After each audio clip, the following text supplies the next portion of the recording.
Magandang araw na muli mga boss. Ang problema po nito, pag pinarking na yung sasakyan niya at magmamaniobra, meron daw lumalagotok sa kaliwa man or sa kanan. At kung makikita nyo, yung ball joint kagad ang nakita ko, kalug na siya. Tapos itong bushing dito sa lower arm niya or suspension, sira na rin. Kaya kung mapapansin nyo, itong lower arm niya, pag lumiliko-liko siya, gumagalaw na rin. Hindi na siya fix. Ganon din dito sa kabila mga boss. At kung mapapansin nyo nga yung gulong niya, pansinin nyo yung gulong niya mga boss, hindi na pantay yung kain. Nakalbo na yung kalahati ng gulong niya, yung panloob. Tapos sa labas tignan nyo, makapal pa. It means na talagang nakabuka na yan. Possible talaga dyan yung suspension niya, yung lower arm. Ayan kasi yung primary na humahawak sa gulong mo. Kaya pag damage na yung bushing or yung ball joint ng lower arm mo or suspension, masisira talaga yung kain ng gulong mo. Ibig sabihin, hindi nagpapantayan. Pero para sa akin, hindi naman dahilan na kapag masama yung kain ng gulong mo or may mga lumalagotok, palitin na lahat ng pyesa mo sa pangilalim. Hindi ganun yun. Balik tayo sa trabaho mga boss. Kung mapapansin nyo, tinanggal ko na yung mga nut ng gulong, pero hindi ko matanggal yung gulong. Tingnan nyo, kumapit siya sa hub niya. Taga Laguna pa kasi ito, siguro bihira siya magpa-service. Ang diskarte lang naman sa ganyan mga boss, lagyan nyo ng isang nut.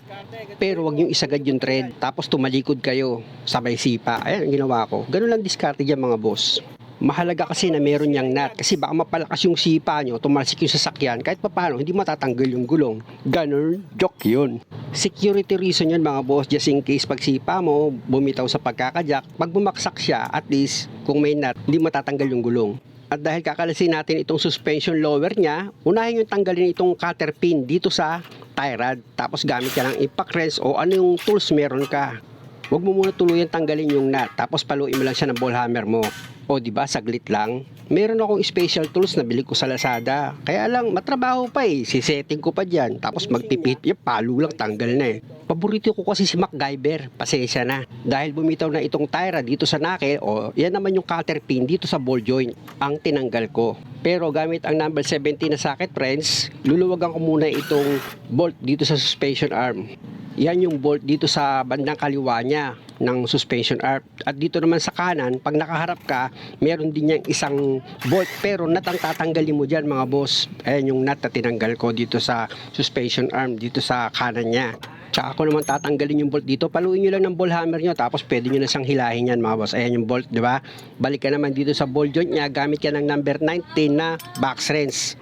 Luluwagan mo lang muna yung nut, wag mo muna siyang aalisin. Tapos gamit ka ng ball hammer, paluin mo pababa itong lower arm suspension mo para bumitaw siya sa pagkakapit sa bolt.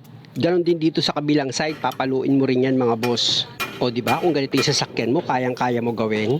At kung ayaw mo namang gumawa, meron ka ng idea. Tapos balik ka sa ball joint, paluin mo yung knuckle niya para bumaba yung ball joint. O diba, bumitaw agad. Kaya kung hindi man ako gumagamit ng special tools mga boss, kabisado ko naman yung gagawin ko Dahil hindi katalinuhan yung special tools ka. O ito, pag tingnan nyo mga boss, diba? Ayan yung ball joint. Kung mapapansin nyo, kaya maingay, unang-una, kalug na. Pangalawa, yung lagay niya ng grasa, tuyo na siya sa loob, sira na kasi yung boot niya. Ayan ang reason, ng pag lumiliko siya, lumalagotok at gumagalaw-galaw naman itong arm niya kapag lumiliko dahil yung busing niya, biyak na. Natural, pag pipit may manibela, pati yung arm sumasama. At dito naman sa tie rod, hindi porket sira yung pangilalim, tuturo na natin lahat. Hindi ganun. Okay yung tie rod, walang problema. Ay, yung racket, walang kaano-ano, walang kakalug-kalug. Pero salamat kay boss, kasi Laguna siya, tagig ako, pero nagtiwala siya sa akin. Salamat sa'yo. At ito na nga yung pyesa na binili niya. Para sa akin, matalinong desisyon yon. Sira na kasi yung dalawang bushing, sira na rin yung ball joint. Ba't ka pa bibili ng pa isa-isa? Siyempre, gagamit ka minsan ng logic. 3 parts yung sira. Dapat, pag-assembly ka na, brand new pa, nakamura ka pa.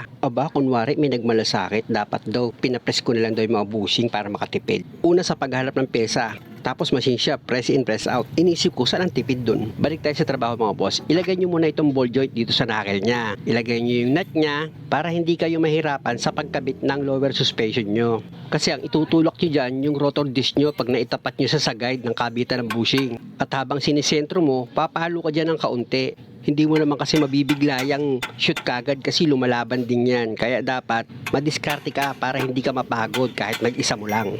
Kumbaga, kinukuha mo lang naman dyan yung alignment ng lower arm mo eh. Kailangan masentro mo yon para mailagay mo ng maayos yung mga bolt niya, pati yung nut. At pag nasilip mo, sentro na sa butas, pwede mo nang ilagay itong isa pang bolt. Kasi yung isang bolt ay yung unang-una mong ilalagay. Tatapat mo lang yun eh.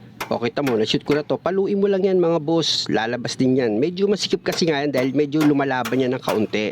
Pero hindi naman siya ganun kahirap ilagay. Pag okay na, pwede mo nang ilagay itong washer niya. Pinakadabis kasi mga boss, pag naglagay ka ng nut, kamay mo muna para siguradong hindi malustred.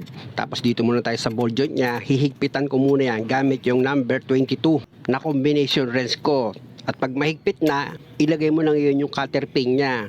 Importante yan mga boss. Tapos tupiin mo siya ng plier mo para siguradong hindi mabunot itong cutter pin. Ayan kasi yung naglalak sa nut. At pag okay na, balik ka dito sa suspension mo. Hihigpitan mo na ngayon yung number 17 na bolt dyan. Bali, dalawang tools ang gagamitin mo dyan kasi kontrahan yan. At pag okay na, pwede mo nang ilagay itong tie rod. Sa pagkabit naman ng tie rod, mga boss, isushoot nyo lang yan sa knuckle niya, di ba? O, di ba? Ganun lang naman siya kadali. Tapos lalagyan nyo na siya ng nut. Hihigpitan nyo, gamit nyo yung number 17 na box wrench or socket wrench. Kung mapapansin nyo naman yung nut niya, may mga butas-butas, di ba? Kasi yung butas ng tie rod, dyan nyo itatapat sa butas ng nut nyo para malagyan nyo siya ng cutter pin at mag-lock dito sa nut. Tapos tutupiin nyo lang yung cutter pin para hindi siya mabunot. Ganon. Mga boss, tandaan nyo kung paano ko pinalitan yung lower suspension arm dyan, ganoon din dito sa kabilang side. At itong cross member niya, tinanggal ko yan. Ngayon, ibabalik ko na. Pasensya na, hindi ko na videohan yung pagtanggal niyan mga boss. Para mabunot nyo yung lower suspension, dapat tanggalin nyo yung cross member niya. Huwag kayong mag-alala kasi meron lang naman yan 3 bolt na number 17 dito sa cross member niya. Nakikita nyo naman, di ba? Nilalagay ko yung 3 bolt na number 17. Basta sa paghigpit mga boss, siguraduhin yung maayos yung pagkakahigpit nyo. Dapat hindi siya maluwag para sigurado na hindi kayo makarinig ng ingay sa ilalim at maayos syempre yung pagkakagawa nyo. At pag okay na yung pagkakahigpit mo dyan mga boss, o dito naman sa kabila, syempre check up mo maigi. Kahit na nahigpitan mo na, dapat ulitin mo pa rin siya. 3 bolt lang din naman ang hihigpitan mo dyan. At gagamit ka rin ulit ng number 17 na box wrench. 2 beses kong chinek yung paghigpit ng tornilyo niya mga boss para sigurado na hindi ako magkaroon ng problema. Kasi pag ako gumawa, lahat ng tornilyong niluwagan ko, babalikan ko uli yan, dadaanan ko ulit para sigurado kung wala akong nakalimutan. At ngayon, pwede ko nang ipa-road test sa may-ari. Pag nag-park daw siya or liliko-liko, doon daw lumalagotok eh. O tignan natin ngayon, pakinggan nyo. Lalagotok! Okay. Problema kasi nito mga Sige, boss, patras. pag lumiliko siya paabante or umaatras, lumalagotok talaga siya. Kaya dito namin itinis sa kaparehas ng parking niya.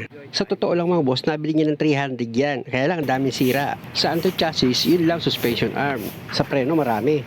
Yung isang gulong stack up, yung isa naman may tagas. Tapos yung brake shoe manipis at yung handbrake sira. Ano, wala yung nagotok? Wala? Ha? Siyempre naman, hindi siya gumasos ng malaki ron. Kaya abangan nyo mga boss. Muli, maraming salamat sa panonood. Huwag nyo naman sanang kalimutang mag-subscribe sa channel.